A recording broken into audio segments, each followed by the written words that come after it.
Que nous apprend la dernière déclassification des Epstein Files? Plus de 3 millions de documents ont été rendus publics par le ministère de la Justice des États-Unis vendredi 30 janvier. Des photos, des vidéos, des mails. Pour rappel, Jeffrey Epstein était un milliardaire et un criminel sexuel à l'origine d'un réseau pédocriminel. Il est mort en prison en 2019, juste avant son procès. Bonjour, Tom. Bonjour, Donc Tom Demar, tu es journaliste à l'Humanité. c'est ça. Que nous apprend cette nouvelle déclassification? Déjà, peut-être pour commencer, on peut donc rappeler donc le contexte autour de cette déclassification.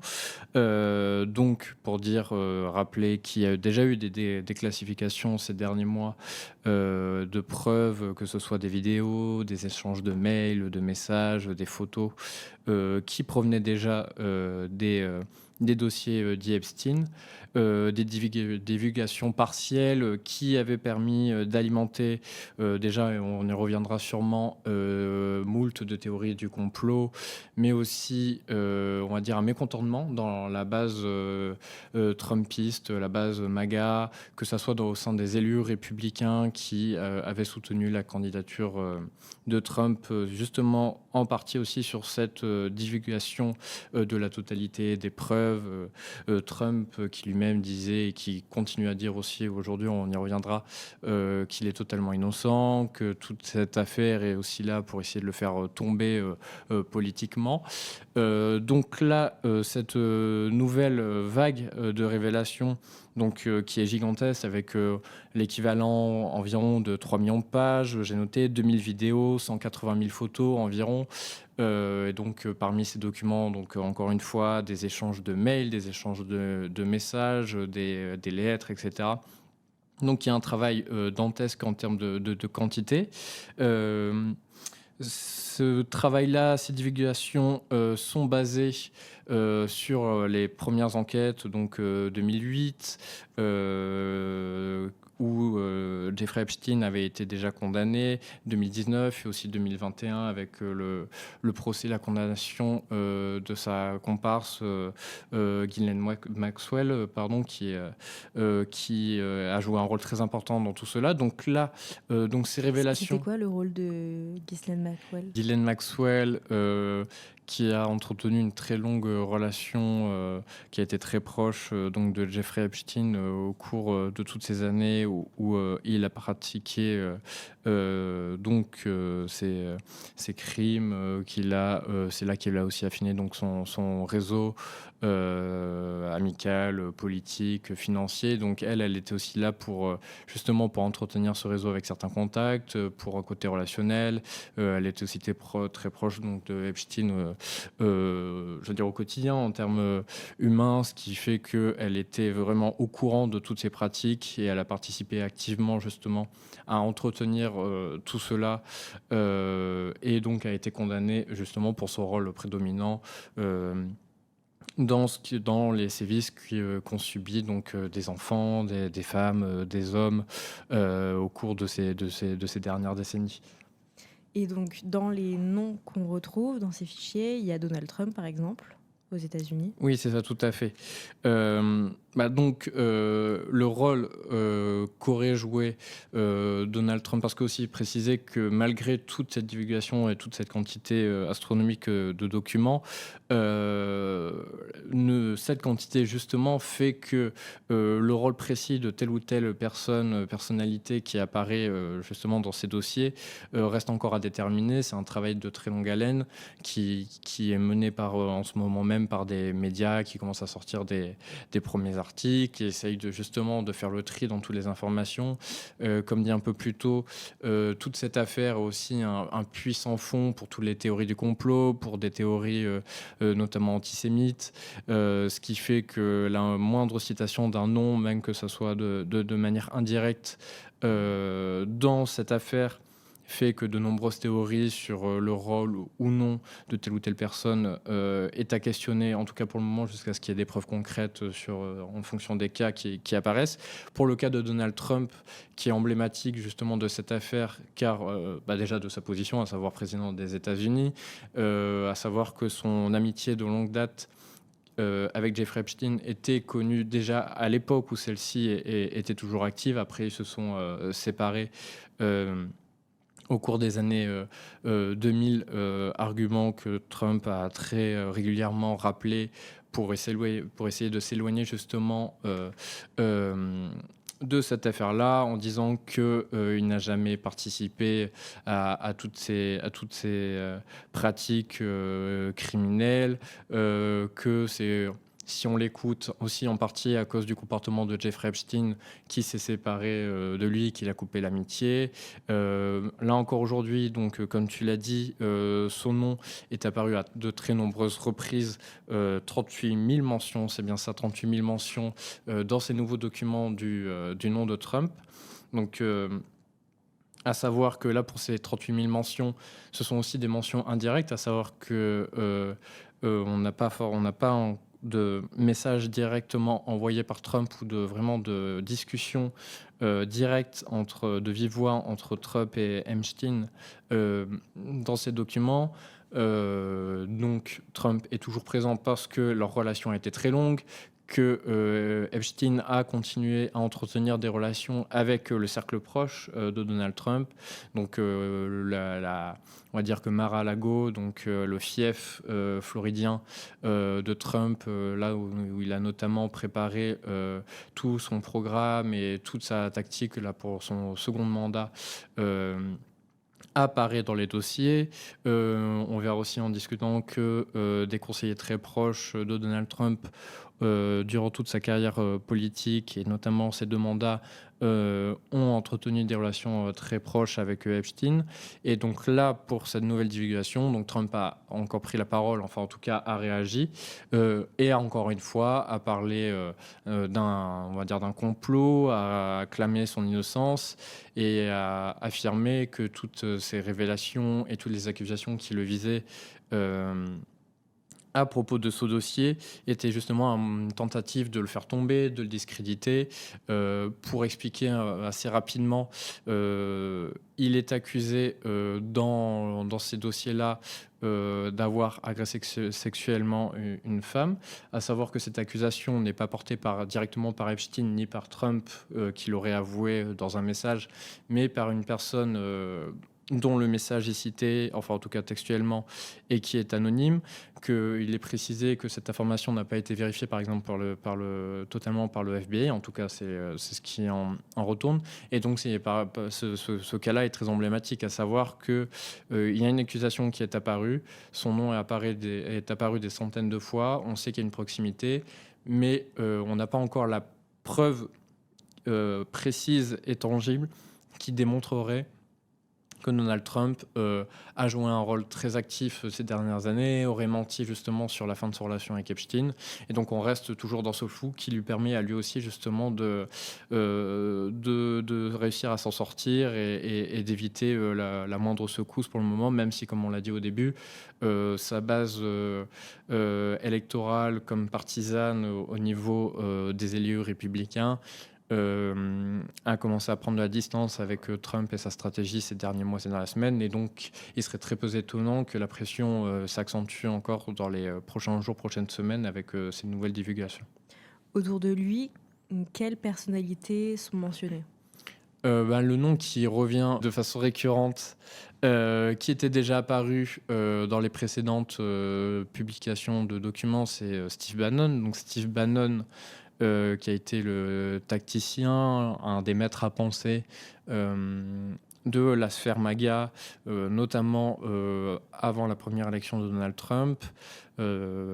Trump qui s'est par la suite éloigné de Steve Bannon suite à des divergences de stratégie et d'idéologie, en tout cas officiellement, enfin voilà, au cours du premier mandat. Mais donc Steve Bannon a été un maître à penser de l'émergence du Trumpisme en tant qu'idéologie politique. Steve Bannon et a été aussi un stratège pour l'extrême droite mondiale, à savoir que Steve Bannon, ces dernières années, a poursuivi, a prodigué des conseils à des élus d'extrême droite, à des groupes d'extrême droite à travers le monde, que ce soit en Amérique du Nord, donc aux États-Unis, en Europe, notamment en France, en Amérique du Sud, etc. Donc Steve Bannon est un visage emblématique de la sphère trumpiste qui a toujours une grande influence, et en tout cas qui en a déjà eu dans ces sphères-là. Là, il apparaît de nouveau, donc comme dit, on savait déjà qu'il avait une relation avec Epstein, comme démontré par des photos qui sont apparues lors de précédentes révélations. Là, cette nouvelle fournée de pièces du dossier Epstein montre que ce n'était pas juste une rencontre fortuite et on va dire courte entre le maître à penser d'extrême droite et le financier Epstein au cours de ces dernières années, et qu'au contraire, pendant plusieurs années, notamment de 2018 à 2019, ils ont entretenu une relation, une certaine proximité avec de nombreux messages partagés, avec des discussions longues, des discussions qui pouvaient porter sur de la stratégie politique, sur des affaires, sur des blagues. Enfin, voilà, il y a une vraie proximité, on va dire amicale, qui semble s'être créée avant le décès de Epstein. Autre exemple de cette proximité qui avait pu choquer ces dernières semaines, derniers mois avec les précédentes divulgations, c'était la présence de Steve Bannon, certes, mais aussi par exemple d'un intellectuel de gauche très influent qui est Noam Chomsky. Donc Noam Chomsky, On les voit à l'écran. tout à fait, on les voit. Donc Steve Bannon à gauche et Noam Chomsky à droite. Donc comme dit, c'était Steve Bannon, artisan du Trumpisme, stratège d'extrême droite, Noam Chomsky, intellectuel réputé, renommé mondialement, très important dans l'histoire, on va dire, moderne de la gauche, notamment de la gauche états-unienne, qui a beaucoup travaillé sur l'impérialisme, je résume très vite, mais sur l'impérialisme états-unien, sur la manière dont les États-Unis pratiquaient cet impérialisme à travers le monde, que ce soit en Amérique du Sud, au Proche-Orient. Donc, l'apparition de ces pièces et donc d'une rencontre avérée entre un intellectuel de gauche et un penseur stratégique d'extrême droite via Epstein était aussi un exemple très marquant des liens et du réseau de Epstein, qui était capable de mobiliser des personnalités de différentes franges politiques, de différents mondes. Pour rappel, Epstein donc, a aussi fait fortune en conseillant au niveau économique des hommes d'affaires, des milliardaires, des millionnaires. C'est comme ça qu'il a fait fortune avec des honoraires qui étaient gigantesques. Ensuite, il est aussi devenu magnat, on va dire, de l'immobilier. Il investissait à droite à gauche. Comme c'est connu, il a eu des îles privées où justement il organisait des grands raouts avec des membres de son entourage, de son réseau, et où des crimes ont été potentiellement commis et d'autres ont été commis de manière avérée sur place. Autre personnalité... Juste, est-ce oui. que Steve Bannon aurait profité justement de ce réseau pédocriminel ? On n'en sait pas grand-chose, on n'en sait rien. Comme dit, il manque encore des preuves, notamment sur ces accusations qui peuvent être très précises. C'est comme pour le cas de Trump, tant qu'une investigation n'est pas portée et n'apporte pas des conclusions, on va dire, définitives sur cette masse de documents, c'est compliqué aussi de voir quelle ou quelle personne a pu pratiquer ce type de pratique sexuelle avec des enfants, avec des jeunes femmes ou même avec des hommes, sans consentement. Donc Steve Bannon, pour le moment, de ce qu'on sait, et de ce qui est sorti, on va dire, dans des médias états-uniens, dans des médias français, en tout cas au niveau international, c'était vraiment cette relation, cette proximité aussi idéologique, intellectuelle, et aussi apparemment donc amicale avec Jeffrey Epstein. Potentiellement avec Noam Chomsky, même si il apparaît plutôt que c'était peut-être une rencontre isolée ou des rencontres récurrentes, à voir pareil comment cela se dégage dans le temps. Mais, euh, mais donc voilà. Euh, oui, donc quand je parlais donc de la création de la fortune de Jeffrey Epstein, et notamment là en parlant donc de Bannon et de Chomsky, c'était aussi pour expliquer que le rôle d'Epstein et l'importance d'Epstein justement dans ces réseaux, c'est que ça, il a mis très vite sa fortune justement au service entre guillemets donc d'universitaires, d'intellectuels, d'artistes. D'universitaires, de personnalités politiques, de membres de familles royales, comme on en reparlera, et ce qui lui permettait donc de créer des liens avant tout économiques. Et donc, ce qu'il faut savoir aussi, c'est donc que tout ce réseau, toute cette problématique et toute l'ambition justement de Jeffrey Epstein provenait de sa fortune, du fait que ce soit un multimillionnaire, influent, qui avait un carnet d'adresses pardon, gigantesque, et que, entre guillemets, il pouvait tenir des gens à sa botte, et par justement cette question de l'argent, cette question des financements, et que donc là, cet aspect pécunier, capitalistique, et apparaît de façon aussi très récurrente dans toutes ces relations, dans toutes ces révélations. Il y a peu de ces relations qui ont été nouées, qui ont été dévoilées, où il n'y a pas une question d'argent, il n'y a pas une question de financement, de prêt, d'aide, de conseil, enfin voilà, de toute manœuvre économique. Et du coup, il y a d'autres personnes de la sphère Trump qui ont été mis en cause dans ces documents, ou du moins qui ont été cités dans ces documents.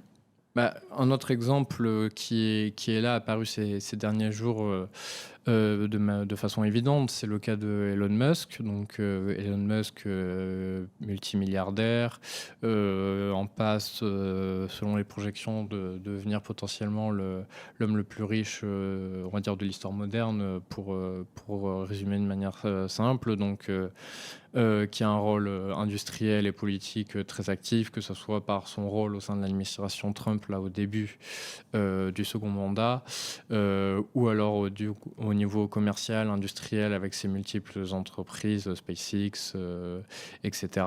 Et Twitter, X maintenant, au niveau des réseaux sociaux, et donc d'une certaine bataille culturelle menée par l'extrême droite au niveau mondial.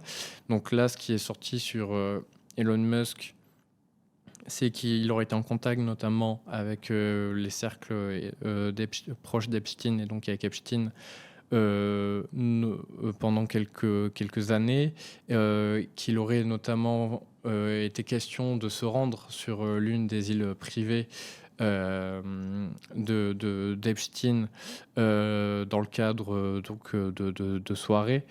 Et selon les propos de Musk, qui a réagi très rapidement pour essayer d'éteindre l'incendie, il a expliqué qu'il n'avait pas réellement, on va dire, de relation avec Epstein, pour résumer, que c'était un acte isolé.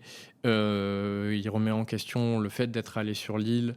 Et il a exprimé textuellement à l'écrit sur ses réseaux sociaux qu'il fallait condamner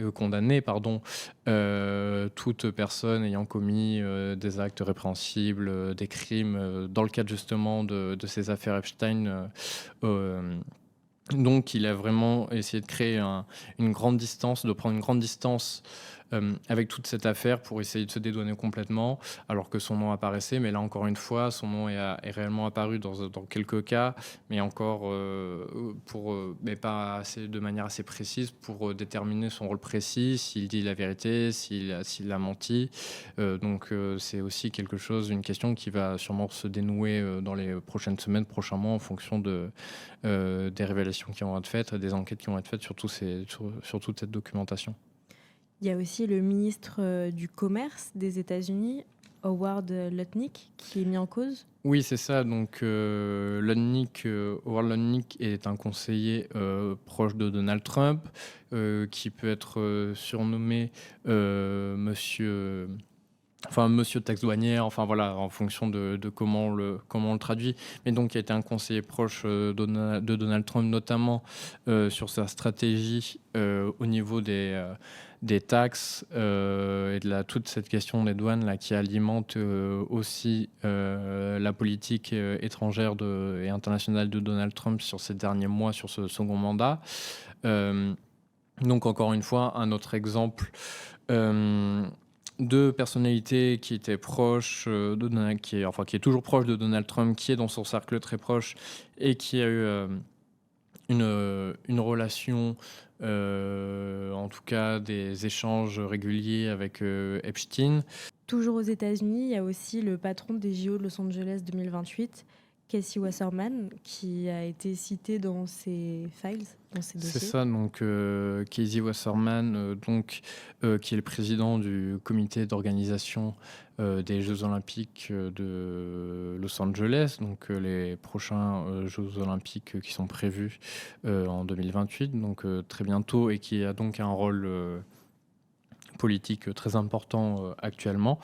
De son côté, à lui, son nom est apparu notamment dans des échanges de mails avec Ghislaine Maxwell, donc au tout début des années 2000, 2003 si je me souviens bien. Lui, ce qui est aussi important, outre son rôle actuel et donc le fait qu'il a un rôle très actif aux États-Unis en ce moment même pour une compétition internationale sportive qui va avoir lieu pendant le mandat de Donald Trump, et quand on voit l'importance qu'accorde Donald Trump à ce type d'événement où il peut briller et en tout cas se donner le beau rôle au niveau international, c'est une question qu'on va devoir se poser aussi sur la suite de cette affaire-là, à savoir donc Casey Wasserman. Casey Wasserman, lui, s'est excusé aussi immédiatement d'avoir discuté avec une proche d'Epstein, donc Ghislaine Maxwell, au tout début des années 2000. Après, à voir comment cela évolue. Après là, c'est vraiment de la fiction sur le futur, donc à voir. Mais s'il s'est excusé, qu'il n'a pas émis l'idée de quitter sa fonction, on va voir comment ça évolue, mais il y a peu de chances que cela se poursuive et qu'une autre issue à juste lui qui présente ses excuses et qui continue comme ça l'a été auparavant. Enfin, voilà. Aux États-Unis, toujours, il y a aussi Bill Gates, mais lui, il avait été mis en cause déjà précédemment dans les précédentes déclassifications, c'est ça ? Oui, tout à fait. Bill Gates a fait partie des premiers noms qui sont apparus dans les dossiers Epstein. Donc Bill Gates, multimilliardaire, fondateur de Microsoft, qui a développé un réseau philanthropique, on va dire à l'échelle mondiale, notamment en termes de médecine, de vaccination, de sciences, au cours des dernières décennies. Donc peu étonnant qu'il apparaisse aussi dans ces dossiers Epstein, de par, on va dire, la proximité de sa stratégie, on va dire, à lui comme je dis, de philanthropie, et on va dire le fonctionnement que pouvait avoir Jeffrey Epstein, justement, où là lui aussi a mis sa fortune officiellement au service donc d'une certaine forme de philanthropie entre guillemets, à savoir avec le financement donc d'artistes, d'intellectuels, d'universitaires, de fondations, etc. Donc en sachant que donc ça, voilà, c'est des cercles capitalistiques avec des hautes grandes fortunes qui juste se sont rencontrés, enfin voilà. Si on quitte les États-Unis et qu'on vient cette fois en Europe, là c'est pareil, il y a le prince Andrew, le frère de Charles III, qui a été mis en cause, mais c'est pas non plus nouveau. Dans les dernières déclassifications, il avait déjà été mis en cause. c'est ça? Oui, c'est ça, Prince Andrew, c'est peut-être, le cas emblématique, des affaires Epstein. Pareil, ça fait, plusieurs années que l'on sait que le prince Andrew, a eu des liens et a profité des réseaux et des pratiques de Jeffrey Epstein, pour, avoir, des relations non consenties, avec des victimes, avec des victimes. Là, ce qui a été apporté en plus, sur cet aspect-là de l'affaire, sur le cas précis du prince Andrew qui a été déjà déchu de ses titres, qui a été mis à l'écart, de la famille, royale, britannique. Donc on va dire sur son cas, lui en particulier, là, ce qui est apporté nouveau, c'est vraiment des éléments, on va dire, de complément. Ce qui a notamment, beaucoup tourné là ces dernières heures, ces derniers jours et qui est apparu très rapidement, c'est par exemple une photo de lui.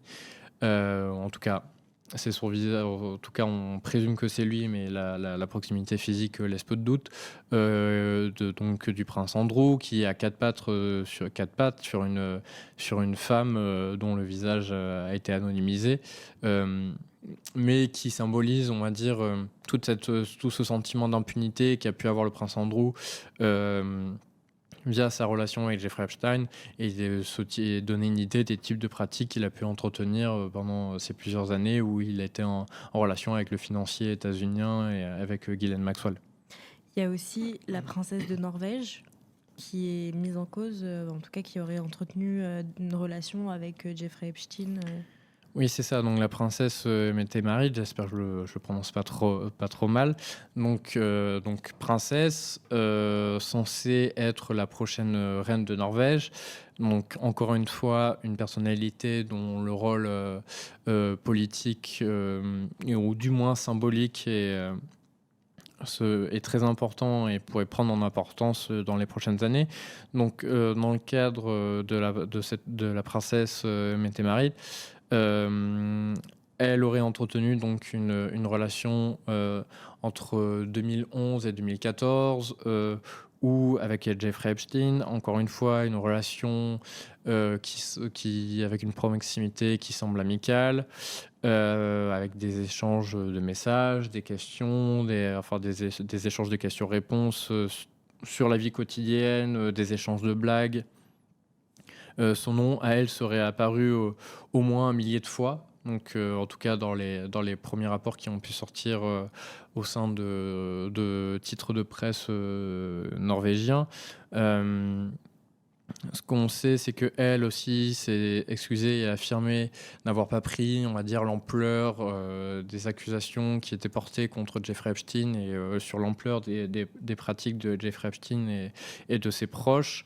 Euh, Même si des messages, laissent à penser que, euh, tout simplement que, s'était déjà un peu renseigné, à savoir que donc Jeffrey Epstein avait été déjà, condamné, avait fait l'objet d'une enquête en 2000, notamment en 2008, donc à la fin des années 2000. Donc, toute personne qui a entretenu des relations avec Jeffrey Epstein, après cette période-là, après cette année-là, et donc notamment dans les années, 2010, jusqu'à sa disparition, euh, avait clairement, on va dire, au moins une idée assez vague, des accusations qui l'entouraient, sans forcément dire qu'ils étaient au courant de toute l'étendue des pratiques qui ont pu être dévoilées et qui continuent encore à être dévoilées avec ces documents.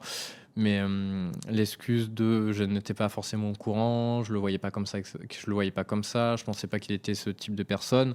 C'est une excuse qui revient, de façon, très récurrente, encore une fois, au sein des réactions suite à ces divulgations, qui, soit sont de mauvaise foi, soit sont de bonne foi, et auquel cas on peut justement questionner encore une fois ce sentiment d'impunité qu'il y a pu avoir, dans une certaine classe, dirigeante politique, dans cette, classe, de grande fortune, d'artistes, d'intellectuels.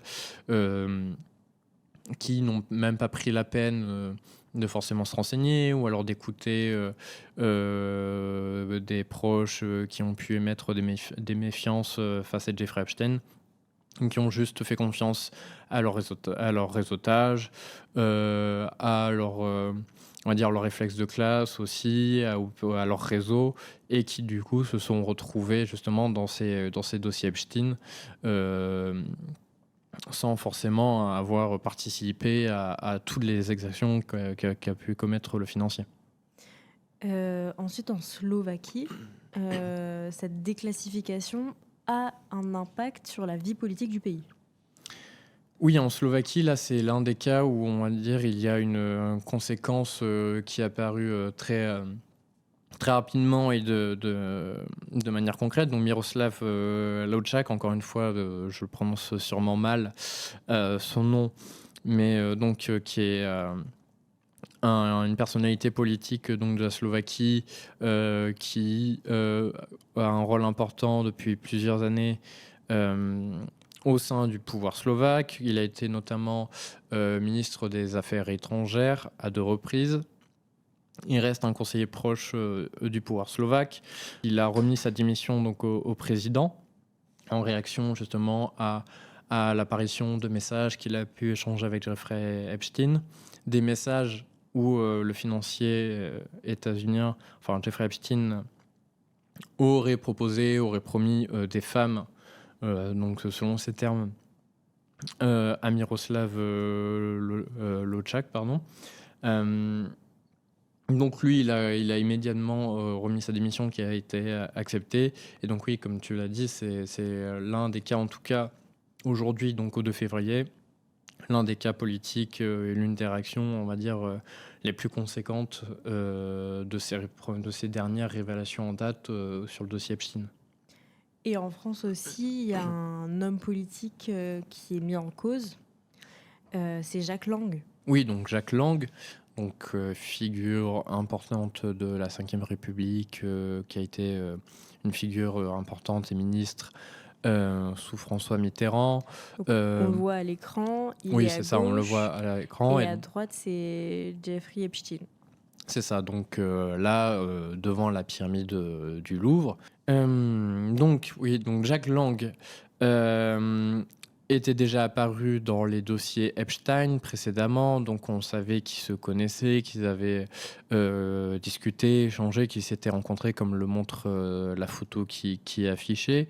Ce qui peut être de nouveau dans ces nouvelles révélations, et ce qui a été notamment confirmé donc, par nos confrères de Mediapart dans un article sorti dans la matinée de lundi, c'est que la fille de Jack Lang, donc Caroline Lang, qui a été pendant plusieurs années à la tête de la branche française de Warner Bros, qui est membre conseillère au sein du CNC, et qui donc a un rôle aussi très important au sein de la culture, du champ culturel français, a échangé et a même monté, on va dire, une affaire avec Jeffrey Epstein, donc une entreprise qui a été domiciliée dans les îles Vierges états-uniennes, donc un paradis fiscal, dont la propriété était séparée entre Epstein et donc Caroline Lang. Ce qui est intéressant aussi donc avec cette affaire et donc avec ce pan de l'affaire qui a été mis en avant par Mediapart, Caroline Lang rencontre Jeffrey Epstein en 2012 via l'intermédiaire du réalisateur accusé de violences sexuelles Woody Allen, ce qui apporte un cadre très intéressant entre guillemets sur cette relation, parce que cela démontre aussi tout ce sentiment d'impunité qui a pu avoir, et cette solidarité, on va dire, de classe entre une personne riche comme Jeffrey Epstein, Caroline Lang et même plus largement Jack Lang, qui a aussi pris publiquement qui a affiché publiquement son soutien au réalisateur Woody Allen. Et donc ce dernier, qui a toujours été protégé par une partie du cinéma et de même, on va dire de l'intelligentsia, des champs culturels aux États-Unis, en France, malgré les accusations. Donc Caroline Lang, après avoir rencontré Jeffrey Epstein, a été approchée par ce dernier pour monter une entreprise, une initiative officiellement pour soutenir de jeunes artistes prometteurs en leur apportant une aide financière pour les permettre de se développer. En fait, une sorte d'investissement, on va dire, de pari sur des artistes en début de carrière pour ensuite les faire fructifier les investissements et pour gagner tout simplement de l'argent, continuer à faire fructifier tout cela. Donc une entreprise qui a été montée et domiciliée aux îles Vierges états-uniennes, donc paradis fiscal. Cette entreprise, donc, dont les parts ont été divisées entre Caroline Lang et Jeffrey Epstein, s'est retrouvée justement au centre de cette relation. Donc encore une fois, une relation qui est centrée autour d'une question d'argent, d'investissement, comme très souvent chez Jeffrey Epstein. Ce qui intéressant, notamment du point de vue de Jack Lang, dans cette affaire-là et dans cette entreprise-là, c'est que son nom apparaît dans des échanges entre sa fille et Jeffrey Epstein, et notamment Jeffrey Epstein qui cite Jack Lang, avec un mauvais orthographe, donc J-A-C-Q-U-S au lieu de J-A-C-K, comme il le faisait très souvent apparemment. Jack Lang et sa fille ont été interrogés, questionnés justement par les journalistes de Mediapart sur cette relation et sur ces révélations. Donc Caroline Lang a prétexté ne pas être au courant, à dire, de l'ampleur des accusations qui visaient Jeffrey Epstein. De même, elle a expliqué donc que Jeffrey Epstein avait, entre guillemets, avoué avoir été condamné et en tout cas accusé à la fin des années 2000. Caroline Lang explique à Mediapart avoir décidé de poursuivre, on va dire, sa relation avec Jeffrey Epstein en accordant sa confiance à ce dernier et en acceptant sa version des faits, à savoir qu'il se serait reporté, qu'il serait passé à autre chose, qu'il aurait évolué. Or, les révélations et donc l'affaire de 2019 qui ont amené à l'emprisonnement de Epstein ont bousculé cela. Donc après, on va dire, les accusations et l'emprisonnement donc de Jeffrey Epstein à la fin des années 2010, 2019 notamment, Caroline Lang s'est éloignée de ce dernier. Donc après lui avoir accordé sa confiance pendant quand même plusieurs années, et alors même que ces accusations et le fonctionnement de Jeffrey Epstein avec son cercle proche étaient déjà à peu près connus, on ne connaissait pas l'étendue de ses agissements, mais on en avait quand même une idée. Donc après 2019, Caroline Lang s'est éloignée, pareil pour Jack Lang. Jeffrey Epstein, avait aussi prévu avant son décès de diviser sa fortune, avait prévu donc selon des documents de verser 5 millions de dollars à Caroline Lang. Jack Lang et donc Caroline Lang ont expliqué à Mediapart qu'ils avaient été surpris donc par les dernières révélations. Par exemple, Jack Lang affirme ne pas avoir été au courant du fait que son nom avait été nommé justement dans cette entreprise donc, qui était domiciliée dans les îles Vierges états-uniennes. Pareil justement pour, on va dire, l'héritage qui était dédié à Caroline Lang. Cette dernière a affirmé n'avoir pas été au courant et donc avoir appris l'information via Mediapart. Donc, toutes ces dernières révélations démontrent encore une fois et appuient justement cette relation de proximité qu'a pu en voir l'ancien ministre avec le financier Jeffrey Epstein, et montre encore une fois donc toute cette solidarité qu'il a pu avoir tant pour Jeffrey Epstein que pour donc Woody Allen, qui est à l'origine de cette relation, à savoir que dans les documents qui ont été dévoilés, un échange de messages entre Caroline Lang et Jeffrey Epstein fait état aussi de la prise de parole publique pour défendre Woody Allen par Jack Lang sur le plateau de Quotidien, à savoir donc que Caroline Lang avait prévenu Jeffrey Epstein que Jack Lang allait parler sur plateau télévisé, et après lui a demandé son avis sur cette prise de parole, et Jeffrey Epstein qui avait encensé et félicité Jack Lang pour sa prise de position en tant que défenseur de Woody Allen. Dans ces documents qui ont été déclassifiés, le Rassemblement national est également cité. Si le sujet vous intéresse, vous pouvez aller voir notre vidéo sur le sujet sur YouTube. Et il y a également nos articles que vous pouvez retrouver sur notre site sur le sujet.